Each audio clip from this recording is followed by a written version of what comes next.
It's a bright day, it's a bright morning. Welcome back to my YouTube channel vlog.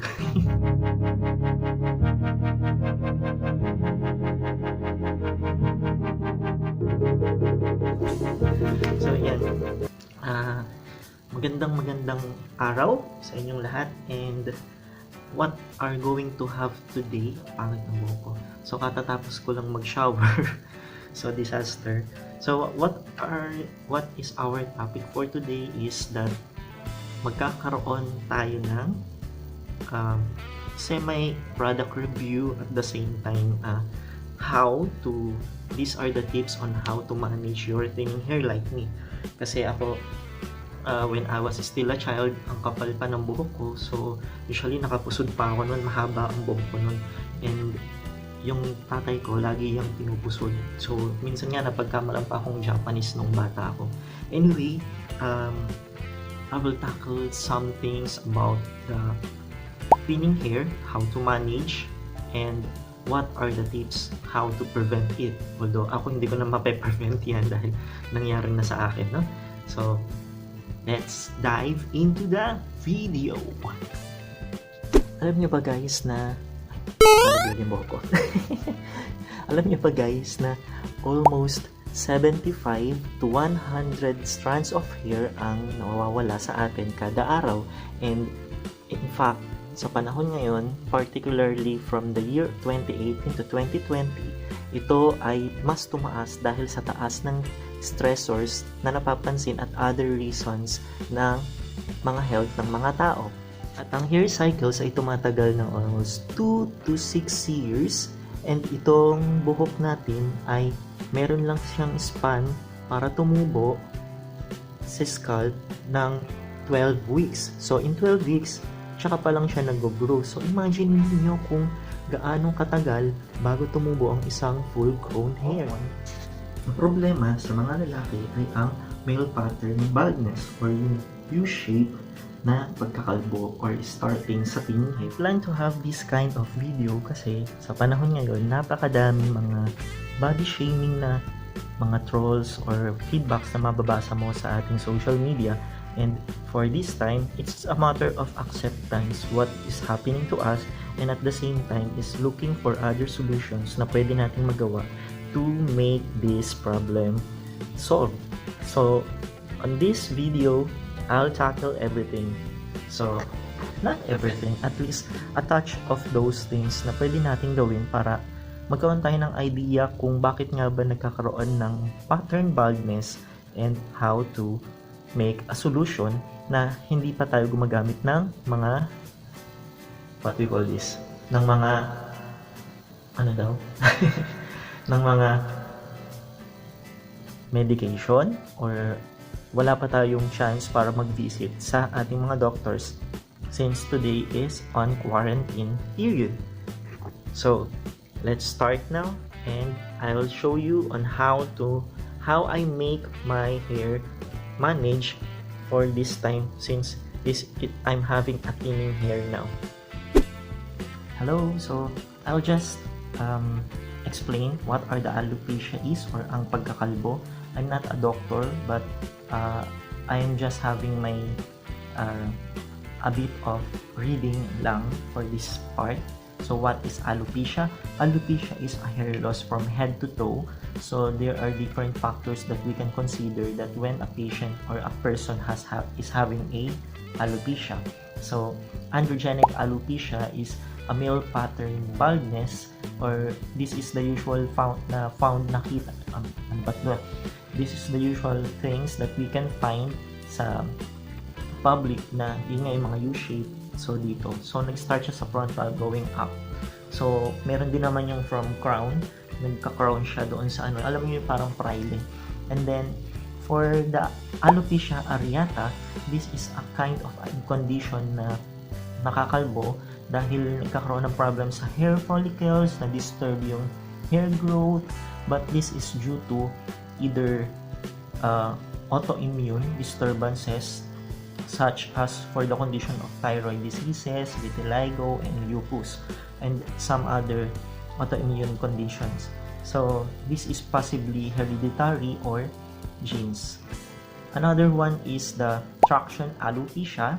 So for this one, this is the most common conditions for the females, for those who are using ponytails or tying of the hair tightly and very abruptly. So over-pulling causes the damage of the hair follicles and papilla dahil nahihila siya. So these are the conditions. So just a brief idea lang, guys. So ano nga ba ang nagkakos kung bakit nagkakaroon tayo ng alopecia? So number 1 is poor nutrition. Number 2 is poor hydration.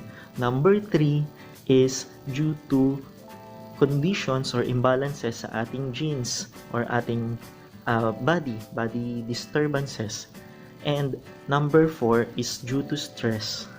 So these are just some, but there are a lot of things that you can cite it on the site. But I just want to re-emphasize those things are just my notion that could possibly, because I also myself experiencing this hair thinning. That's why for the nutrition, I'm trying to eat a lot. Kahit sinubukan ko na, guys, pero medyo manipis pa rin siya, but we will try still. Just continue eating vegetables and fruits or foods that is high in lycopene as well, like tomatoes, and then supplements. So we have there biotin, we have collagens. So these are the things na pwede natin consider. But for some, they're using only topicals for that. So hydration, our body is composed of almost 98% to 99% of water. So we have to hydrate as well. Although ang ating buhok, kailangan niya ng laging continuous hydration kahit paano. That's why you have also to make it very hydrated through conditioning, through hydrating the drinking water. While for people who's having imbalances for their body, there are some supplements or medications din na pwedeng magamit for that. Family members na nagkakaroon ng depression and stress, and they can found out that their hair is thinning already dahil ang bilis ng pagkalagas. So it could also result to too much oiliness on the hair, so scalp scarring, dandruff, and also yung pagkalagas, so hair loss. Or kapag ka nakita mo yung ugat, it's very mababaw yung pagkakatanim doon sa ating scalp. So nakatiligo na tayo, guys. So I already took a bath and my hair is still wet, and ayan, nakikita nyo damp siya, and kailangan natin tuyuin muna ito. So what are the things that I'm usually using kapag ka nagpapatuyo ng buhok? Diba? Ang kapal ng mukhang gumawa ng review, but it's okay. No body shaming, just accept who you are. So what we have here is a roll comb, and this is one advice by some of the physicians or dermatologists as well, na ito ang gamitin because ito is mas nai-stimulate niya yung scalp natin by rolling the hair. And now we have to, before applying any product sa buhok mo, make sure that it was already clean with shampoo, then you already did the conditioning for that, tapos tsaka nyo i-hair dry. But don't use hot or heat above 3, so at least make it cool for that one. So we will hair dry muna.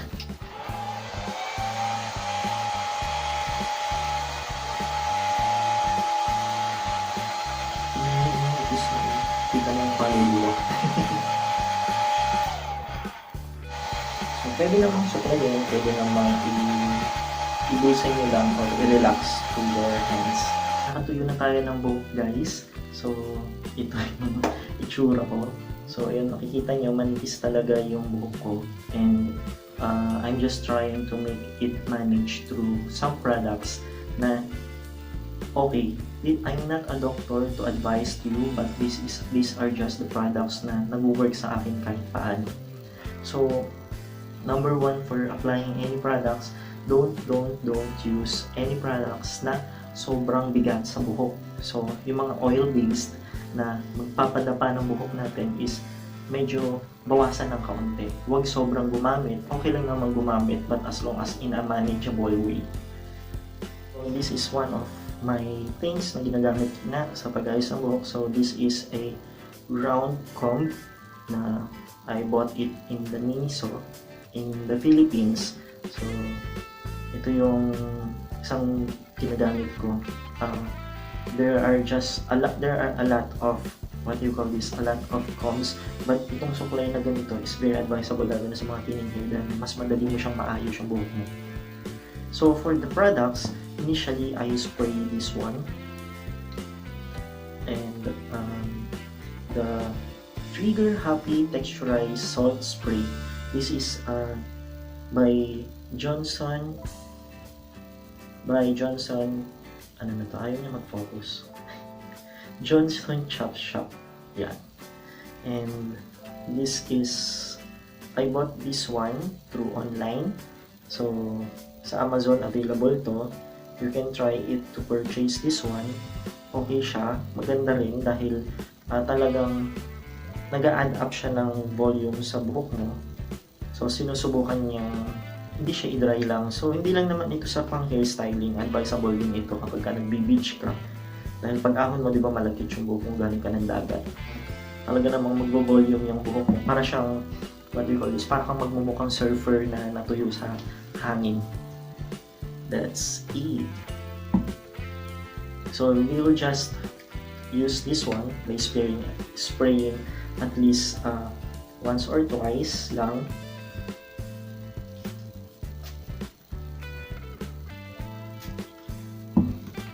So, patutuyuin mo lang siya. So, kung trip mo, pwede mo siyang gamitan ng blower. But for me is, di ko na siya binoblower. Patutuyuin lang siya. Just keep it dry lang. Kasi ito nagamit din to ng kapatid ko once. And he found out na ganda nga kasi it lasts long. So, until in the afternoon, super mukhang makapal pa yung buhok niya. So that's it. But this product is this is a UK from United Kingdom, so you can purchase it online. But for other international, international stores, you can buy some of this na. And mabango siya. Super. Para siyang amoy balikbayan box. So, for the wax, I'm using wax. But for the pomade, I'm just trying 2 pomades now. And this one is from Gatsby, the styling pomade. And it's very nice kasi mabango siya. And hindi siya sticky at mabilis siyang hugasan sa buhok. But I'm just using a little this because for the pompadour style, kasi ito lang naman yung pwede sa aking buhok kahit paano. Hindi ako masyado nagpapaikli ng sobra-sobra. Magpaikli man ako, itong sides lang yung binabawasan. So for the another pomade is the bench pomade. So from Bench Barber, and still mabango siya, and ang consistency niya ay medyo ma-oil. Mapapansin niyo siya once na in-apply niyo. While for the Gatsby styling pomade, medyo watery base naman siya, pero pomade siya, hindi siya oily. And the strength ng hold niya talaga is talagang hold na hold.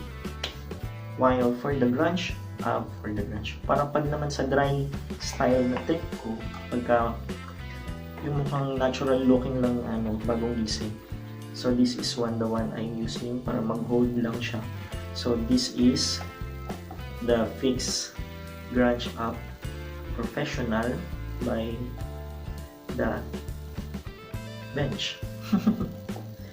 So for me, there's some reviews na gumagamit lang sila ng isang hair products, but for some reviews they're using 2 products combined to make the hair a bit fuller. So yan, kanina very dapa yung buhok ko. So as you can see, after using the salt spray, and medyo naging fluffy siya. So okay, for now, I'm not going to use this pomade. I'm gonna use this branch up. Kasi hindi sa akin bagay yung oil base or pomade minsan, dahil depende, pakiramdaman nyo rin kung ano yung sinasabi ng buhok ninyo or pwedeng pasok sa hairstyle ninyo. So for me, I'm just massage kasi kailangan massage yung scalp natin dahil para mag-circulate yung dugo, di ba? So ako every now and then minamassage pero wala pa rin nangyari.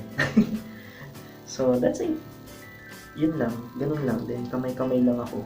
Kaya minsan kapag nakikita ng mga kaibigan ko anong nangyari sa buhok ko, sinasabi ko mahangin lang sa labas, pero yun lang. Ganito lang ako mag-ayos ng buhok. So that's it. So it's a bit funny.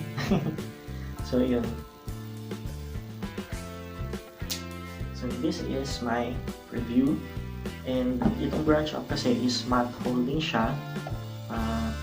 So parang nagna-natural looking lang siya, but if you want to look a bit like fresh or medyo na hindi greasy, so you can use a pomade instead.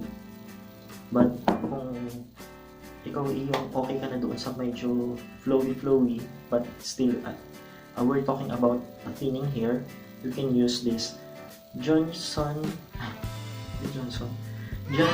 Shop Trigger Happy Salt Spray. Okay. So you've reached again to this point, so I would like to thank you again for watching my videos. So if you are not yet subscribed on my YouTube channel, just click the red subscribe button and click the notification bell as well, and don't also forget to leave your thumbs up and comment down below. So I hope I'll see you again. So bye.